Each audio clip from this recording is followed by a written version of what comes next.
한국은 아무리 극한 환경에서도 맡은 일을 정확하게 해냅니다.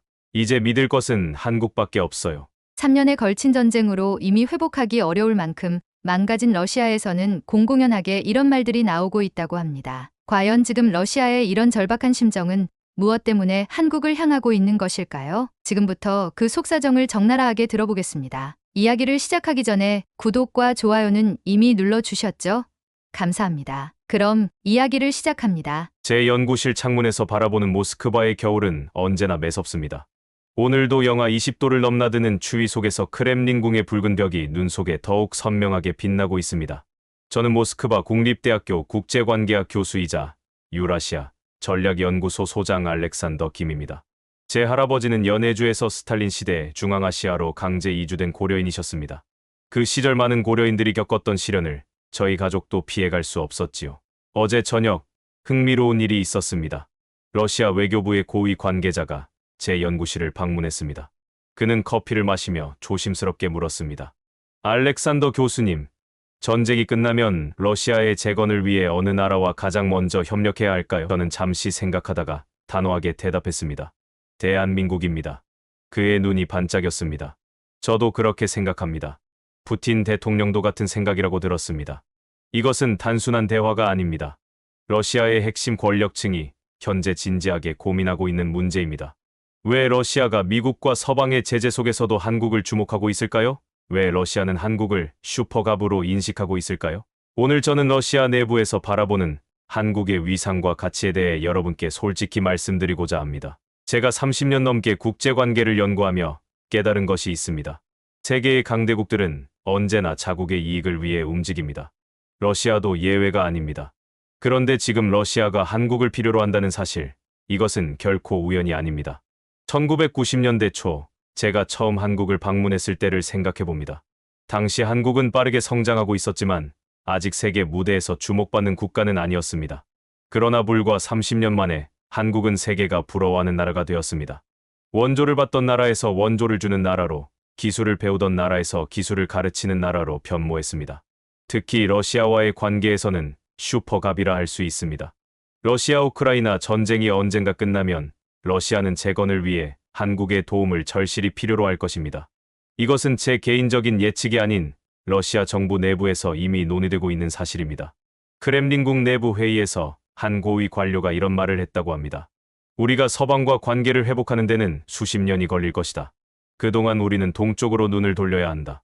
중국은 너무 부담스럽고 인도는 믿을 수가 없다. 그러나 한국은 완벽하다. 이 말이 의미하는 바가 무엇인지 오늘 자세히 설명해 드리겠습니다.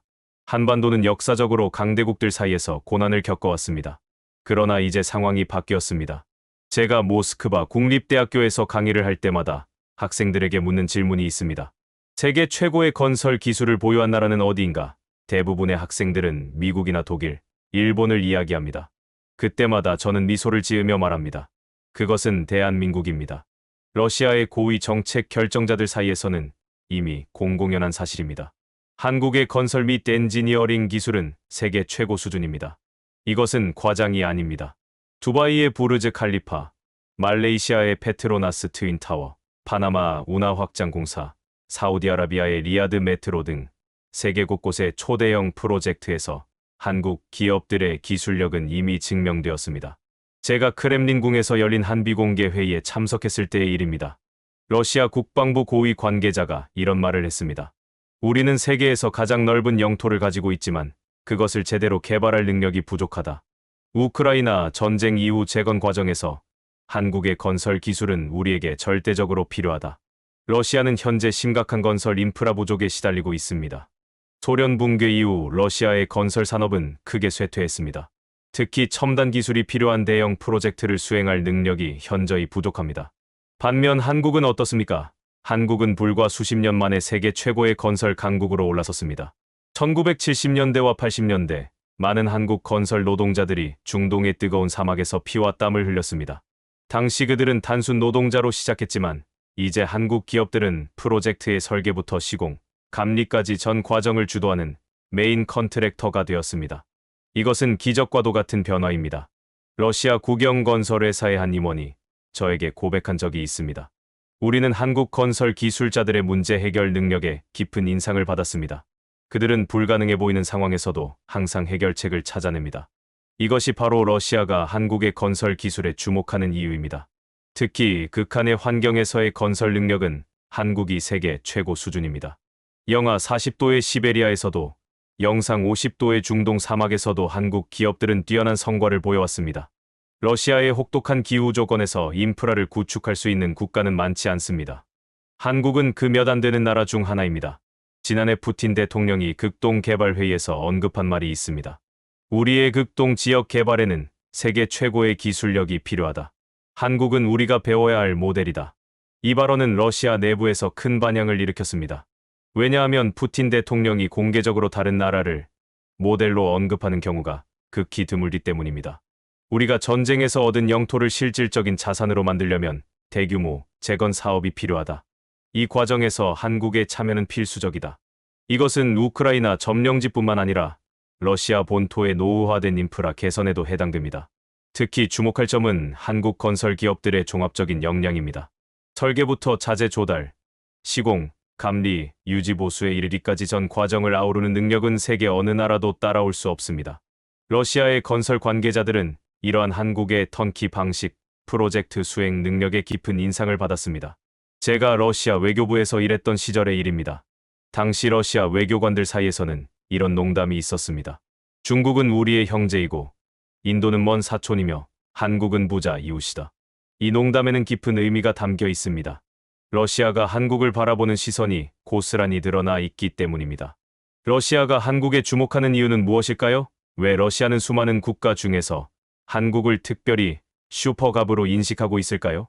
러시아 우크라이나 전쟁의 현실과 러시아의 전략적 고민을 이해해야만 그 이유를 알 수 있습니다. 현재 러시아는 심각한 딜레마에 직면해 있습니다. 우크라이나 전쟁으로 인한 인명피해는 약 80만에서 100만 명에 이르는 것으로 추정됩니다. 3년간의 전쟁은 러시아 경제에 엄청난 부담을 안겨주었습니다. 전사자 보상금, 무기 생산 비용, 전쟁 수행 비용 등 천문학적인 금액이 전비로 지출되었습니다. 러시아의 현재 경제 성장은 주로 전시 물자 생산에 기인한 것입니다. 이는 건강한 경제 구조라고 보기 어렵습니다. 러시아 중앙은행 기준금리가 20%를 넘는 상황은 경제의 불균형을 보여주는 지표입니다. 높은 인플레이션에 대응하기 위한 고금리 정책은 장기적으로 경제 성장을 저해할 수 있습니다. 이러한 상황에서 러시아는 전쟁 이후의 미래를 고민하고 있습니다. 서방과의 관계는 장기간 악화될 것으로 예상됩니다. 유럽으로의 에너지 수출은 크게 감소했고 이전 수준으로 회복되기는 어려울 것입니다. 러시아는 새로운 협력 파트너와 시장을 찾아야 하는 상황입니다. 여기서 러시아의 선택은 분명합니다. 서쪽으로 갈 수 없다면 동쪽으로 가야 합니다. 이것이 푸틴 대통령의 신동방 정책의 핵심입니다. 동아시아와의 협력을 강화하여 서방의 제재를 극복하고 경제를 재건하겠다는 전략입니다. 그렇다면 동아시아에서 러시아의 주요 파트너는 누구일까요? 중국과 인도가 먼저 떠오를 것입니다. 실제로 러시아는 현재 중국과 인도에 할인된 가격으로 석유와 가스를 판매하고 있습니다. 그러나 이 관계에는 근본적인 불균형이 존재합니다. 크렘린 국 내부에서는 중국에 대한 의존도가 높아지는 것을 우려하는 목소리가 커지고 있습니다. 러시아의 한 고위 관료는 이렇게 말했습니다. 중국은 너무 크고 강해서 우리가 종속될 위험이 있다. 우리는 균형을 맞출 파트너가 필요하다. 인도와의 관계도 복잡합니다. 인도는 지리적으로 멀고 모디 총리의 실용주의 외교로 인해 러시아에 대한 장기적 약속을 기대하기 어렵습니다. 바로 이 지점에서 한국이 부각됩니다. 한국은 러시아에게 있어 이상적인 파트너가 될 수 있는 여러 조건을 갖추고 있습니다. 첫째, 한국은 일본과 달리 러시아와 영토 분쟁이 없습니다. 일본은 북방 4개 도서 문제로 러시아와 구조적인 갈등 관계에 있습니다. 반면 한국과 러시아 사이에는 이러한 역사적 갈등 요소가 없습니다. 이는 양국 관계 발전에 중요한 토대가 됩니다. 둘째, 한국은 대륙 국가로서의 지정학적 가치를 가지고 있습니다. 비록 현재는 분단 상태이지만 한국은 본질적으로 유라시아 대륙의 일부입니다. 시베리아 횡단 철도와 한반도 종단 철도가 연결된다면 부산에서 모스크바까지, 나아가 유럽까지 철도로 연결될 수 있습니다. 이는 섬나라인 일본이 갖지 못한 한국만의 지정학적 이점입니다. 셋째, 러시아인들의 한국에 대한 호감도가 매우 높습니다. 이것은 결코 과소평가할 수 없는 요소입니다. 1988년 서울 올림픽 이후 러시아인들의 한국에 대한 인식은 크게 변화했습니다. 소련 시절 폐쇄된 사회에서 살던 러시아인들에게 한국의 발전된 모습은 큰 충격이었습니다. 모스크바 시내의 슈퍼마켓에 가면 한국 제품 코너가 따로 마련되어 있습니다. 초코파이, 라면, 김치, 소주 등 한국 식품들이 인기리에 판매되고 있습니다. 러시아인들에게 한국 제품은 품질과 신뢰의 상징입니다. 이것은 수십 년에 걸친 한국 기업들의 노력의 결과입니다. 넷째, 러시아는 한국 남성에 대한 특별한 인식을 가지고 있습니다. 러시아 여성들 사이에서 한국 남성은 교육열이 높고 가정에 대한 책임감이 강하며 성실하다는 평가를 받고 있습니다. 한국 드라마를 보면 한국 남자들이 가족을 위해 헌신하는 모습이 감동적이에요. 러시아 남자들과는 다른 매력이 있어요. 이러한 문화적 인식은 양국 관계 발전에 긍정적인 영향을 미칩니다. 다섯째, 한국은 러시아가 필요로 하는 모든 산업 분야에서 종합적인 우수성을 갖추고 있습니다. 건설, 자동차, 조선, 전자, 정보통신, 의료, 바이오 등 거의 모든 첨단 산업 분야에서 한국은 세계적인 경쟁력을 보유하고 있습니다. 러시아 산업통상부의 한 관계자는 이렇게 말했습니다. 우리가 중국에서 수입하는 제품은 주로 저가 소비재입니다. 반면 한국에서는 첨단 기술 제품부터 소비재까지 모든 것을 수입할 수 있습니다. 한국은 종합 선물 세트와 같습니다. 여섯째, 한국과 러시아는 상호 레드라인을 존중해왔습니다. 우크라이나 전쟁 과정에서 한국은 러시아에 대한 인도적 지원은 했지만 러시아가 경고한 살상무기 지원이라는 레드라인은 넘지 않았습니다. 러시아도 북한의 식량, 석유, 비료 등은 제공했을 수 있으나 첨단 군사 기술이나 핵기술 등 민감한 기술 이전은 자제한 것으로 보입니다. 이러한 상호 존중은 향후 양국 관계 발전에 중요한 토대가 될 것입니다. 러시아 외교부의 한 관계자는 이렇게 말했습니다. 한국은 자본주의 국가이지만 러시아와의 관계에서 독자적인 입장을 유지하려 노력했다. 우리는 이를 높이 평가한다. 이러한 모든 요소들이 복합적으로 작용하여 러시아가 한국을 슈퍼갑으로 인식하게 된 것입니다. 이는 결코 과장이 아닌 러시아 내부의 실제 인식입니다. 제가 최근 러시아 정부의 비공개 경제회의에 참석했을 때의 일입니다. 회의실 벽면에는 거대한 지도가 걸려 있었습니다. 우크라이나 점령지와 러시아 전역에 빨간색으로 표시된 지점들이 있었습니다. 그것은 바로 전후 재건이 필요한 지역들이었습니다. 한 고위 관료가 그 지도를 가리키며 말했습니다. 이 모든 지역의 재건에는 최소 5천억 달러가 필요할 것이다. 그리고 우리에게는 이것을 수행할 능력이 없다. 이것이 바로 러시아가 직면한 현실입니다. 전쟁이 언젠가 끝나면 러시아는 엄청난 규모의 재건 사업을 시작해야 합니다. 그리고 이 과정에서 한국에게는 황금 같은 기회가 찾아올 것입니다. 러시아의 전후 재건 사업 규모는 천문학적입니다. 우크라이나 점령지의 재건뿐만 아니라 전쟁으로 인해 지연된 러시아 본토의 인프라 개발까지 포함하면 그 규모는 더욱 커집니다. 우리는 한국 기업들의 참여 없이는 이 거대한 프로젝트를 수행할 수 없다. 그들의 경험과 기술은 우리에게 필수적이다. 특히 주목할 점은 우크라이나 점령지 재건입니다. 이 지역은 전쟁으로 심각하게 파괴되었으며 재건을 위해서는 엄청난 자원과 기술이 필요합니다. 러시아는 이 지역을 성공적으로 재건함으로써 점령의 정당성을 확보하려 할 것입니다. 따라서 최고 수준의 재건 사업이 요구됩니다. 우크라이나 점령지 재건은 단순한 건설 사업이 아니라 정치적 프로젝트이다. 우리는 이 지역 주민들에게 러시아의 통치가 더 나은 삶을 가져다 준다는 것을 보여주어야 한다. 이러한 정치적 목표를 달성하기 위해 러시아는 최고 수준의 건설 파트너를 찾고 있으며 그 파트너로 한국이 가장 적합하다고 판단하고 있습니다.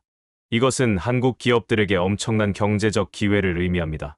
수천억 달러 규모의 재건 사업에 참여한다면 한국 경제에 미치는 파급 효과는 상상을 초월할 것입니다. 건설, 엔지니어링, 자재, 장비, 설계, 컨설팅 등 다양한 분야의 한국 기업들이 혜택을 받을 수 있습니다. 그러나 더욱 흥미로운 가능성은 남북러 삼각협력 모델입니다. 이것은 제가 오랫동안 연구해온 주제이며 러시아 정부 내에서도 진지하게 검토되고 있는 방안입니다. 상트페테르부르크에서 열린 한 비공개 회의에서 러시아 극동개발부 장관은 이런 제안을 했습니다. 한국의 기술과 자본, 북한의 노동력, 그리고 러시아의 자원과 시장을 결합하면 모두에게 이익이 되는 협력 모델을 만들 수 있다. 실제로 러시아는 이미 약 20만 명의 북한 노동자들을 건설 현장에 투입하고 있습니다. 그러나 북한 노동자들만으로는 러시아의 재건 사업을 수행하기에 충분하지 않습니다. 바로 이 지점에서 한국 기업들의 역할이 중요해집니다. 한국 기업들이 설계와 기술, 관리를 담당하고 북한 노동자들이 시공을 맡는 모델은 러시아에게 있어 이상적인 해결책이 될 수 있습니다. 이는 비용 효율성과 기술적 우수성을 동시에 확보할 수 있는 방안입니다. 러시아의 전후 재건은 한국에게 있어 제2의 중동 붐이 될 수 있습니다. 1970-80년대 중동 건설 붐이 한국 경제 발전의 중요한 계기가 되었듯이 러시아의 재건 사업은 한국 경제의 새로운 성장 동력이 될 수 있습니다. 제가 모스크바 시내 한 카페에서 커피를 마시고 있을 때의 일입니다. 옆 테이블에 앉은 러시아 젊은이들이 한국 드라마에 대해 열띤 토론을 벌이고 있었습니다. 그들은 오징어 게임의 사회적 메시지부터 사랑의 불시착의 로맨스까지 깊이 있게 분석하고 있었습니다. 저는 그 모습을 보며 문득 깨달았습니다. 한국의 소프트 파워가 러시아 사회에 얼마나 깊숙이 침투했는지를. 한국의 경제적, 기술적 성취도 놀랍지만 문화적 영향력의 확산은 더욱 놀라운 현상입니다. 이것은 한국이 러시아에 대해 가지는 또 다른 형태의 슈퍼갑 지위를 보여줍니다. K-팝은 러시아 젊은이들 사이에서 엄청난 인기를 끌고 있습니다. BTS, 블랙핑크, 엑소 등 한국 아이돌 그룹의 팬클럽은 모스크바, 상트페테르부르크뿐만 아니라 시베리아의 작은 도시들에까지 퍼져 있습니다. 이들은 단순한 팬을 넘어 적극적인 한국 문화의 전파자 역할을 하고 있습니다. 러시아 최대 영화제인 모스크바 국제영화제의 프로그래머는 이렇게 말했습니다. 한국 영화는 이제 우리 영화제의 핵심 섹션이 되었다. 관객들은 한국 영화의 독창적인 스토리텔링과 뛰어난 제작 기술에 매료되어 있다. 한국 음식의 인기도 급증하고 있습니다. 모스크바에만 200개가 넘는 한식당이 있으며 대형 슈퍼마켓에는 김치, 고추장, 라면 등 한국 식품 코너가 따로 마련되어 있습니다. 러시아인들은 특히 불고기, 비빔밥, 삼겹살을 좋아하며 최근에는 직접 집에서 한식을 만들어 먹는 사람들도 늘고 있습니다. 한국 제품에 대한 러시아인들의 신뢰와 선호도는 매우 높습니다. 삼성과 LG 같은 대기업뿐만 아니라 한국의 화장품, 식품, 생활용품 브랜드들도 러시아 소비자들에게 큰 사랑을 받고 있습니다. 러시아 소비자들은 한국 제품을 품질이 좋고 가격이 합리적이라고 평가합니다. 특히 주목할 만한 현상은 할러, 국제결혼의 증가입니다. 러시아 통계에 따르면 지난 10년간 한국 남성과 러시아 여성 간의 결혼이 3배 이상 증가했습니다. 이는 단순한 통계 이상의 의미를 갖습니다. 결혼은 가장 깊은 수준의 문화적 교류이자 상대 문화에 대한 높은 평가를 반영하기 때문입니다. 이러한 현상은 고려인의 역할과도 밀접한 관련이 있습니다. 러시아와 중앙아시아에 거주하는 고려인들은 양국 문화 교류의 중요한 다리 역할을 해왔습니다. 그들은 러시아 사회에서 성실하고 교육열이 높은 소수민족으로 인정받으며 한국 문화에 대한 긍정적인 인식 형성에 기여했습니다. 모스크바 고려인 협회의 한 대표는 이렇게 말했습니다. 우리 고려인들은 러시아에서 살면서도 한민족의 정체성을 유지해왔다. 우리의 성공적인 정착과 사회적 기여는 러시아인들이 한국과 한국인을 긍정적으로 바라보는데 도움이 되었다고 생각한다. 세계를 매료시킨 한국 문화의 힘은 이제 한국의 국가 브랜드 가치를 크게 높였습니다. 한국은 더 이상 분단국가, 전쟁의 상처를 간직한 나라가 아닌 창의적이고 역동적인 문화 강국으로 인식되고 있습니다. 이것이 바로 소프트 파워의 힘입니다. 군사력이나 경제력과 같은 하드파워만으로는 얻을 수 없는 영향력입니다. 한국은 이제 소프트 파워 강국으로 러시아를 포함한 전 세계인의 마음을 사로잡고 있습니다. 한국 문화에 대한 러시아인들의 관심은 한국어 학습 열풍으로도 이어지고 있습니다. 모스크바, 상트페테르부르크, 블라디보스토크 등 주요 도시의 한국어 학원은 수강생들로 넘쳐나고 있습니다. 러시아 대학의 한국학과 지원자 수도 크게 증가했습니다. 학생들은 한국 기업에 취업하거나 한러 교류 사업에 참여하기 위해 한국어를 배우고 싶어 합니다. 세계는 지금 급격한 변화의 소용돌이 속에 있습니다. 미국의 트럼프 행정부 재등장, 러시아 우크라이나 전쟁의 장기화, 중국의 부상, 유럽의 내부적 갈등 등 국제 질서의 근본적인 변화가 일어나고 있습니다. 이러한 변화 속에서 한국의 전략적 위치는 그 어느 때보다 중요해지고 있습니다. 트럼프 대통령의 미국 우선주의 정책은 동맹 관계의 재조정과 국제 무역 질서의 변화를 가져올 가능성이 높습니다. 특히 나토와 같은 전통적인 동맹 체제에 대한 트럼프의 비판적 입장은 유럽과 미국 간의 관계에 긴장을 초래할 수 있습니다. 러시아 외교부의 한 고위 관계자는 이렇게 말했습니다. 트럼프 행정부의 재등장은 러시아에게 기회가 될 수도 있다. 트럼프는 실용주의자이며 이념보다는 거래를 중시한다. 우리는 그와 대화할 준비가 되어 있다. 이러한 입장은 러시아가 미국과의 관계 개선 가능성을 모색하고 있음을 시사합니다. 이러한 상황에서 러시아는 동방 정책을 더욱 강화할 것으로 보입니다. 러시아의 동방 정책에서 중국은 가장 중요한 파트너로 간주되고 있습니다. 그러나 러시아 내부에서는 중국에 대한 과도한 의존에 대한 우려도 커지고 있습니다. 중국은 너무 크고 강력해서 러시아가 종속될 위험이 있기 때문입니다. 인도와의 관계도 러시아에게 중요하지만 한계가 있습니다. 인도는 지리적으로 멀고 모디 총리의 실용주의 외교로 인해 러시아에 대한 확고한 지지를 기대하기 어렵습니다. 또한 인도는 미국과의 관계도 강화하고 있어 러시아에게 완전히 신뢰할 수 있는 파트너라고 보기 어렵습니다. 이러한 상황에서 한국의 차별화된 가치가 부각됩니다. 한국은 러시아에게 있어 중국이나 인도와는 다른 독특한 가치를 제공할 수 있습니다. 러시아 전략연구소의 한 분석가는 이렇게 말했습니다. 한국은 러시아에게 이상적인 파트너가 될 수 있다. 또한 미국의 동맹국이지만 러시아와의 관계에서 독자적인 입장을 유지할 수 있는 유연성을 가지고 있다. 한국의 비위협적 이미지는 러시아가 안심하고 협력할 수 있는 중요한 요소입니다. 한국의 균형 외교는 이러한 상황에서 더욱 중요해질 것입니다. 변화하는 세계 질서 속에서 한국이 나아갈 방향은 무엇일까요? 강대국 사이에서 핵심 중견국으로서의 역할을 강화하는 것이 중요합니다. 러시아의 한 고위 외교관은 이렇게 말했습니다. 한국의 50대, 60대 세대는 냉전의 긴장 속에서 경제 발전을 이룩한 경험이 있다. 이러한 경험은 현재 러시아가 직면한 상황과 유사한 점이 많다. 우리는 그들의 지혜에서 배울 것이 많다. 러시아 정부의 한 고위 관계자는 최근 이렇게 말했습니다. 한국은 이제 러시아에게 있어 슈퍼갑의 위치에 있다. 우리는 한국과의 협력을 통해 많은 것을 얻을 수 있다.